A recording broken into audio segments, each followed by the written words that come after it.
মাত্র 4 দিন পরই শুরু লোকসভা ভোট। দিল্লির মসনদে কাকে দেখতে চান সেই মত দিতে ইভিএম এর সামনে দাঁড়াবেন ভোটাররা। এ রাজ্যের 42 আসনের কটি কার দখলে যেতে চলেছে তা নিয়ে নানা মহলে চলছে শেষ মুহূর্তের কাটাছেঁড়া। গত সপ্তাহে সি ভোটারের সমীক্ষায় ইঙ্গিত মিলেছে বাংলায় 20টি আসন জিততে পারে তৃণমূল, 20টি বিজেপি এবং 2টি আসন কংগ্রেসের ঝুলিতে যেতে পারে। সি ভোটারের এই সমীক্ষা শুরু হয়েছিল 5ই জানুয়ারি থেকে। 5ই এপ্রিল পর্যন্ত যে পরিসংখ্যান পাওয়া গেছিল তা ইতিমধ্যেই আপনাদের সামনে তুলে ধরেছি আমরা। সেই সমীক্ষা চালিয়ে যাচ্ছে সি ভোটার। 14ই এপ্রিল পর্যন্ত আরও কিছু তথ্য উঠে এসেছে। তাতে সম্ভাব্য আসন প্রাপ্তি সংক্রান্ত পরিসংখ্যানে কোনো বদল না এলেও 6টি আসনের ক্ষেত্রে উল্লেখযোগ্য কিছু তথ্য উঠে এসেছে। এই 6টি আসন হল উত্তরবঙ্গের রায়গঞ্জ, মালদা উত্তর, আর দক্ষিণবঙ্গের মুর্শিদাবাদ, দমদম, যাদবপুর এবং কলকাতা দক্ষিণ।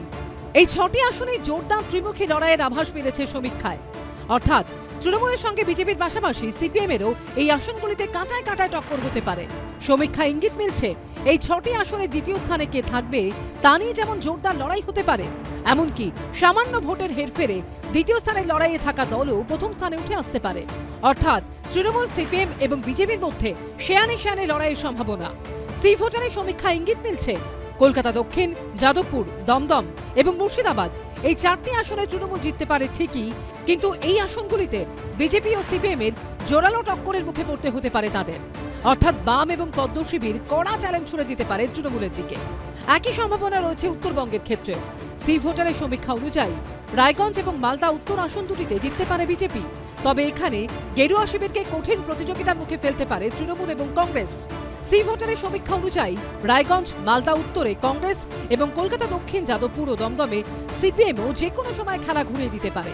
এদিকে সি ভোটারের সমীক্ষা অনুযায়ী এবার বাংলায় তৃণমূল 44%, বিজেপি 42%, কংগ্রেস 6% এবং বামেদের ঝুলিতেও 6% ভোট যেতে পারে। অন্যান্য ঝুলিতে যেতে পারে 2% ভোট। এবিপি আনন্দ।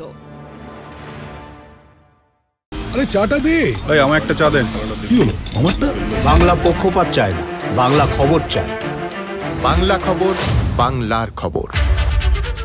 সত্য অন্তহীন, সত্যের খোঁজও তাই, সত্য সন্ধানে তাই আমরা অক্লান্ত, অকুতভয়। এবিপি আনন্দ নতুন ভাবনার প্রতীক, যা মনে মুক্ত, তথ্যে যুক্ত এবং যাবতীয় সীমানার বাঁধন থেকে মুক্ত। সীমা না শব্দটির মধ্যে লুকিয়ে আছে মানা শব্দটি, যেন চোখ রাঙানি এক অদৃশ্য বেড়াজাল, যা আটকে রাখে আমাদের এক ছোট্ট গণ্ডির মধ্যে। একমাত্র সঠিক খবরই গড়ে তুলবে এক মুক্ত সমাজ। সেই জগৎ গড়ার লক্ষ্যে কোনো সীমানার ঠুকুটি আমরা মানব না। এবিপি আনন্দ এগিয়ে থাকে, এগিয়ে রাখে।